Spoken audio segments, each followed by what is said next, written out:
যে কোনো মূল্যে জাতীয় ঐক্য সংহতির মধ্যে যদি চিন পরিমাণ ফাটলে ধরে তাহলে বাংলাদেশ থাকবে না।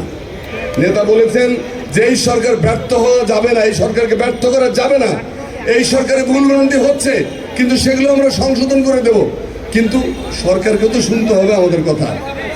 তো সেই রকম একটা আবহাওয়া তৈরি হোক, ভুল ভাল যা আমরা করেছি যা করছি সেগুলো বাদ দিয়ে অহুদের যুদ্ধের সেই মধ্যপন্থার থেকে, রাস্তার থেকে, সেই পর্যায় থেকে শিক্ষা গ্রহণ করে বাংলাদেশের সত্যিকারের শত্রুদের, গণতন্ত্রের শত্রুদের, দেশের শত্রুদের নির্মূল করার ব্রত যদি ব্রত থাকে আমাদের, ঠিক তাহলে আমাদেরকে আমাদের মাঠ থেকে কেউ সরাতে পারবে না।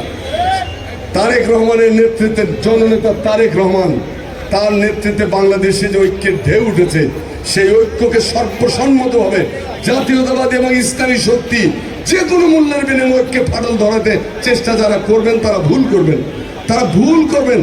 ভুল করা যাবে না ভাই, দেরি হয়ে গেছে অনেক, জানো তা তুমি। কবে ঘাটে এসে ফিরে চলে গেছে দরিয়ার মৌসুমি। এটা শেষ ট্রেন, এই ট্রেন ফেল করলে দুর্ভাগ্য, দুঃখ আছে। তো সেরকম দুঃখের শরীক আমরা হতে চাই না। আমরা বিজয়ের ময়দানে সবসময় দাঁড়াতে চাই।